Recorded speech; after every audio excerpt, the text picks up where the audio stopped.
Right now at noon, the trial for the priest accused of sexually assaulting an altar boy more than 100 times is underway in Jefferson County. And the U.S. Coast Guard is working to rescue 4 South Korean crew members aboard a cargo ship that tipped onto its side. From the Channel3000.com Alert Center, this is News 3 Now at noon. Good afternoon, everyone. I'm Mark Kane. Thanks for tuning into News 3 Now on this Monday. Hope you all had a nice weekend.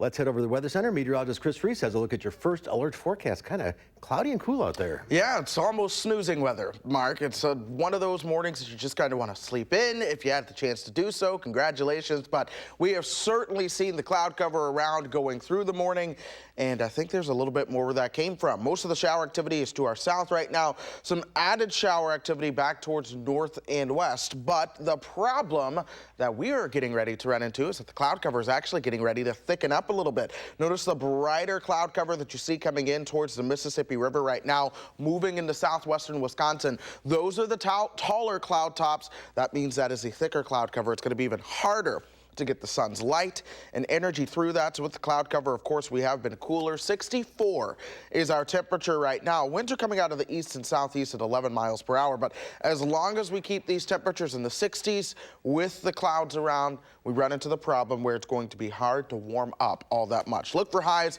right around 70 with continued cloud cover this afternoon. We'll see some chances for some showers as well. But Mark, there's more unsettled weather to the forecast, along with a little taste of summer for me to tell you folks about coming up in just a few minutes. All right, not over yet. Yep. All right, Chris, we'll see you in a few minutes. Thank you. The Rock County Medical Examiner has identified the man killed during a crash involving a parked dump truck in Milton. Officials say 20-year-old Derek Garber of Milton was a passenger in the Chevrolet Cobalt that hit the parked dump truck. It happened around 3 yesterday morning on East High Street.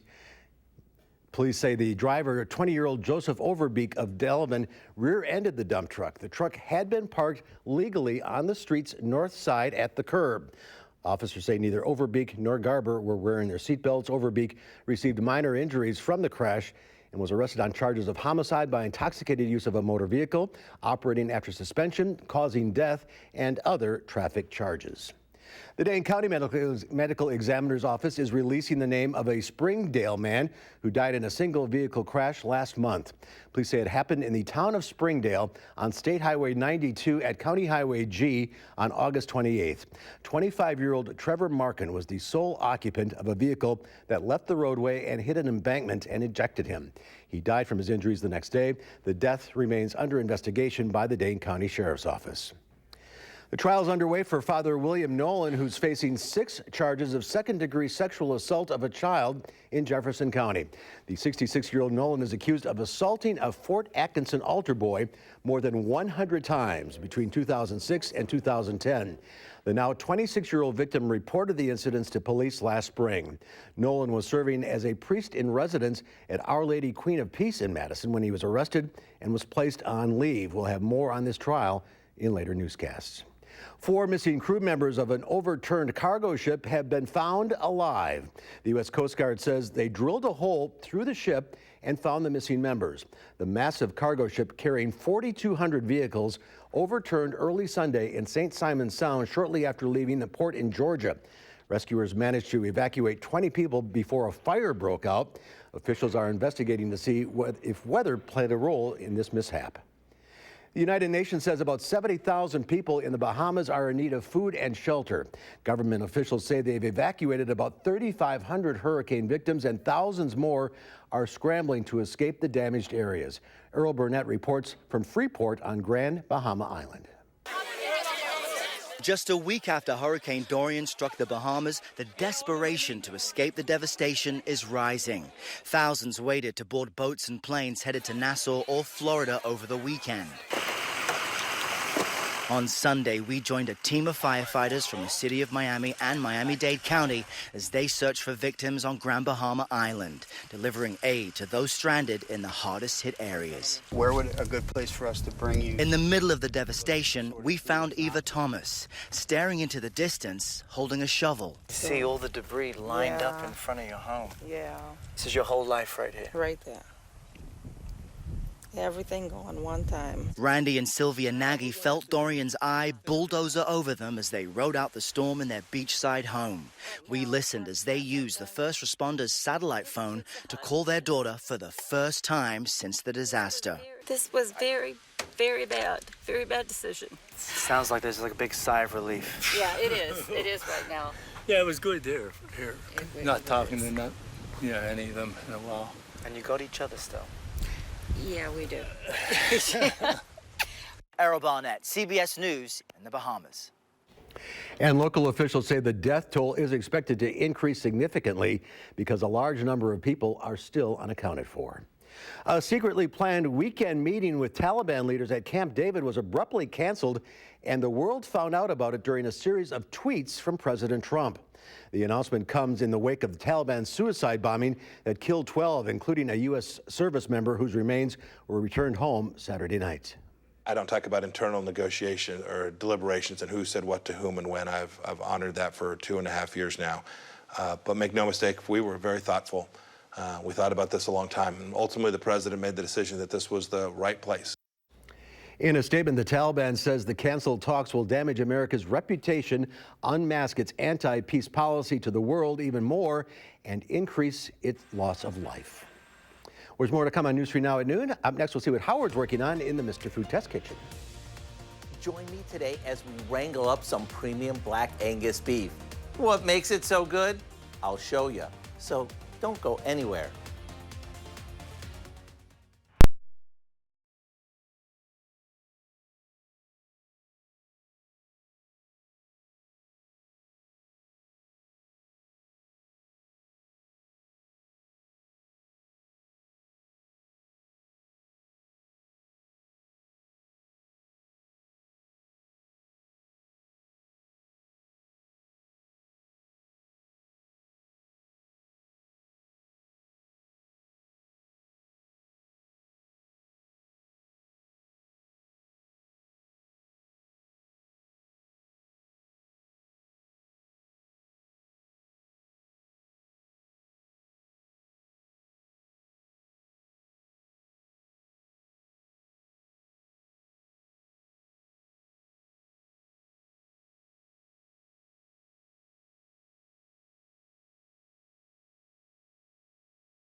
One of my favorite parts of the day is answering your online questions. Lately, many of you have asked about premium Black Angus beef. You may have heard about it, but you aren't sure what makes it so special. So I asked Ryan Myers, who's an expert, to explain more. The process starts with the genetics of the Angus cattle, the way that they're fed, the fact that they're all from the middle of the U.S., fed Midwestern corn. That builds consistency. You see, Black Angus originated in Scotland, and today it's known throughout the world as a high-quality, reliably tender beef when raised and fed properly. It's the marbling that makes it melt in your mouth. And since this is premium Black Angus beef, it means it's among the best of the best, according to the USDA, since it has to pass a stringent 10-point quality check. All this talk about beef is making me pretty hungry. So what do you say we craft up a delectable open-faced steak sandwich that starts with a juicy strip steak? Even though this looks amazing, don't try to climb through your screen to grab a bite. And when you serve this up on some toasted garlic bread with caramelized onions, you're in for an original steakhouse treat. To get the recipe for our Black Angus steak sandwich, simply visit our website. While you're there, make sure you enter our Creekstone Farms Griller's Dream Variety Pack giveaway. I'm Howard in the Mr. Food Test Kitchen, where today we found the ultimate steak lover's way. For you to say, ooh, it's so good. All right, Howard, thank you. There's more to come on News 3 Now and Noon. Up next, a cool and wet start to the work week, but we could see warmer temperatures. Meteorologist Chris Reese has more in your first alert forecast next.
Our call for action phone bank is open right now, ready to take on your consumer issues. The number to call, 608-270-2833.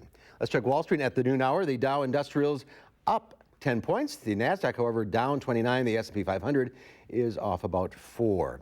Q106 Farm Director Pam Yankee is not on the radio barn today. She is recovering from some minor foot surgery. Nothing major, she wants to tell us, but she wanted to pass along these dates for her travel meetings for the next farm tour, which will be going to Panama. Reedsburg meeting is tonight. And then if you're in Madison, that meeting will be tomorrow. Janesville is set for Wednesday.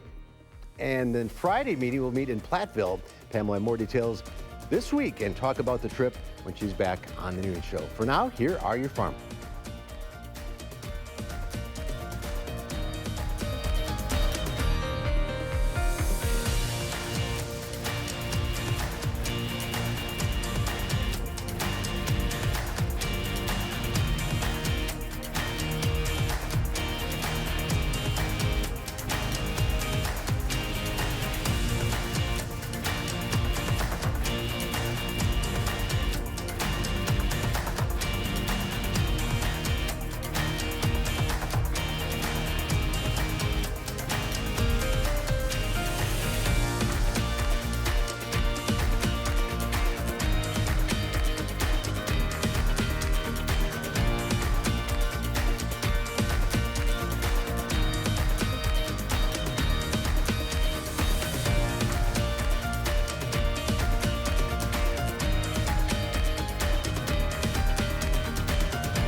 Chris is here now with our first alert forecast. Maybe warmer temperatures this week. Yeah, there will be some warmer temperatures this week. We're also going to see more chances for the showers and thunderstorms joining us here in south central Wisconsin. We've been watching radar pretty much all morning long. We've seen the showers developing at times, a lot of them further towards the south right now. This has skirted the state line as that continues to push through northern Illinois. Some other isolated areas of showers up through parts of Columbia County, back towards Sauk County. Then as you work your way up towards the Dells, Juneau and Adams County, getting in on some rain. Other places that we find showers will be over towards La Crosse and crossing the Mississippi River right as we speak. But we've been watching these showers develop as we've gone through the past 6 hours. All of this along a warm front, so it's been moving more so towards the north and east, and then this batch through northern Illinois has been moving more so from west to east. But we're still unsettled as you work your way back through parts of Iowa. And we're going to be staying unsettled going through the day. And get this, we've actually got some thicker cloud cover starting to move in. That cloud cover has kept our temperatures on the cooler side all day long, and now it's just going to get a little bit cloudier as we go through the next couple of minutes. Here's visible cloud track showing you how things are playing out with the dense cloud cover really all across the upper Midwest. So be used to that. As we go through your Monday, here's a live look outside. You see it's cloudy. The temperature 64 degrees in Madison with those winds coming out of the east and southeast at 11 miles per hour. Here's a fun little trick for you weather-wise. If you have a day where your winds are out of the east and southeast and you start to get a lot of clouds and rain, oftentimes it's a warm front and your winds will be turning out of the south in due time with a big jump in your temperatures. That is exactly what is getting ready to happen for us. Of course, you did see us just jump up to 67, 65 in Watertown right now. Janesville still at 66. And hear those winds coming out of the east, but watch what happens in time, especially as we go into tomorrow. We'll see that high right around 70 this afternoon, and we'll stay in the 70s overnight tonight before gradually cooling down into the upper 60s. We'll also see a line of some showers and thunderstorms that comes on through. And I think the further north you are, the better chance you'll have to see the showers and thunderstorms. But then notice that strong southerly and southwesterly wind into Tuesday, and temperatures in the 80s by lunchtime. We'll likely see temperatures in the 80s overall headed into tomorrow. Here's the big system. You see that warm front coming on through. Today's shower and thunderstorm chance is along that warm front. Then we open up the door to that strong southerly wind. That's going to make things more humid. That's why it's going to feel like summer for a couple days. We'll see a cold front that is trying to push on through, but it's not going to move all that much. It's going to be a very slow moving cold front in the area, and that's going to be just enough that's going to keep us unsettled for a couple of days and very warm for a couple of days. Our average temperatures are sliding down, folks. The average today is 75. 10 days from now, the average temperature will be 71, but we are talking a couple days in the mid-80s for highs. 84 for Tuesday, 82 as we head into your Wednesday. And I'll tell you what, some of the models were trying to go 86 or 87, but then reality hits and we cool back down to what is normal for this time of the year. But folks, as long as that frontal boundary is nearby, we're going to keep those rain chances around going through the week. Saturday looks fantastic, but then we get another chance for rain next Sunday into Monday, and then next Tuesday looks fantastic. The air conditioner is going back on. The air conditioner will probably go on for a day or two before we can turn it back off and enjoy some cooler weather. But what, rain possibly every day? Yeah, almost. Rain possibly every day. None of those look like washouts, though. I do want to say that, but we'll keep the storm chance around. Okay, thank you, Chris. There's more to come on News 3 Now at noon. Lisa Briggs with the Bruce Company is here answering your plant and garden questions. The number to call 270-9933. We'll get to your calls right after this. News 3.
Lisa Briggs from the Bruce Company is here answering your plant and garden questions, 270-9933. Good to see you again. Good to see you too. Is it bulb time?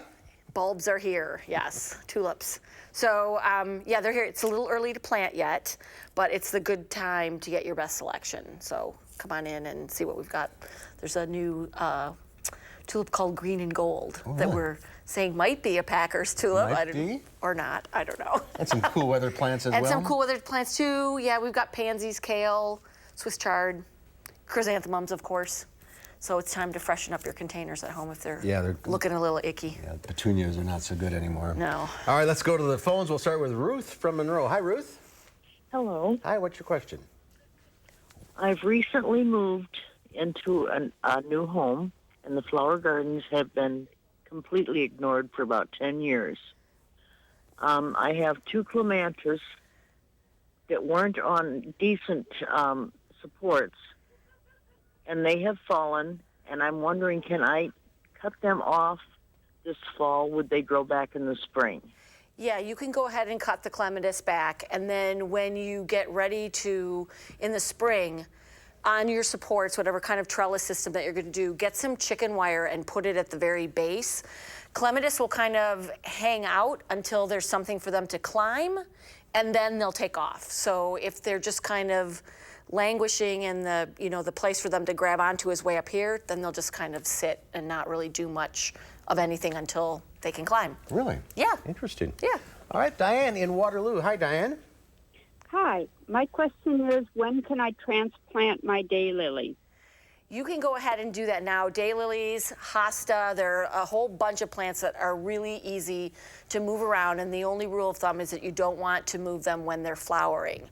So go ahead, you can cut them back, dig them out, and then take a really sharp shovel, slice your clump into bits, and then spread it out. It doesn't hurt them? Doesn't hurt them, nope. Okay, Audrey in Belleville. Hi, Audrey.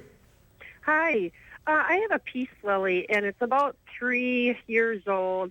It was flowering just great with the beautiful white flowers and everything, and now all of a sudden the flowers they're popping up, but they're kind of just a deep green. They're not turning white, and so then they just turn brown. Oh. They die after that. So they do start out sort of green, and then they generally develop white. What kind of sunlight do you have it in? It's indirect sunlight, but they're not turning white. They're just like drying up, brown and dying. I wonder if it's a watering thing. Peace lilies are really touchy about their watering, so they like to be sort of not wet, but a little bit evenly moist. So I would watch your watering and see what happens. Okay, all right, sounds good. Thank you so much. All right, thank you. Let's go to Jean in Columbus. Hi, Jean.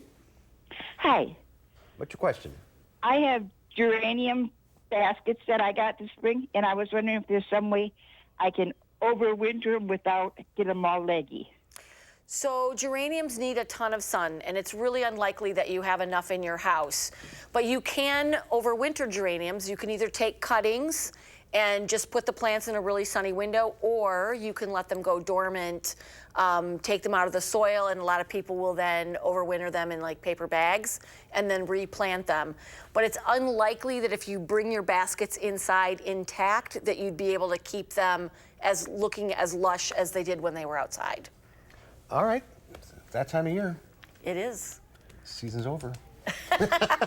Time to get your bulbs. Time to get your bulbs. Time to move on. All right, if you're on the line, stay there. Lisa will talk to you off the air. We'll see you next time. And Chris has one final check of the forecast.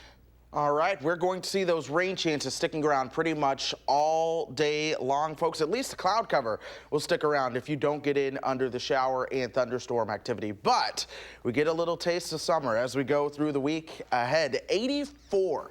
Yes, that's what we're looking at for your high on Tuesday. 84 degrees, staying in the 80s for Wednesday and Thursday as well. One of the things you'll notice, though, there are rain chances every single day of the week ahead, going all the way through Friday morning. Good news, none of those days look to be total washouts. Even today, although it's a gray day, it's not a total washout. We've had several dry hours. You'll be able to get outdoors at times. Look for a high of 70 today And then check out the warmth, of course, then we'll cool down by the weekend. Saturday looks fantastic. We'll see temperatures in the mid-70s with plenty of sunshine on Saturday. Then by Sunday and Monday, another rain chance comes on through here. That will, of course, be another cold front that comes through by next Tuesday.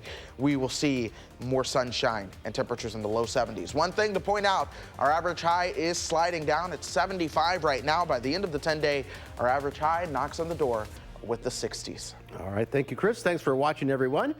We'll see you back here at 4 o'clock. In the meantime, have a great afternoon.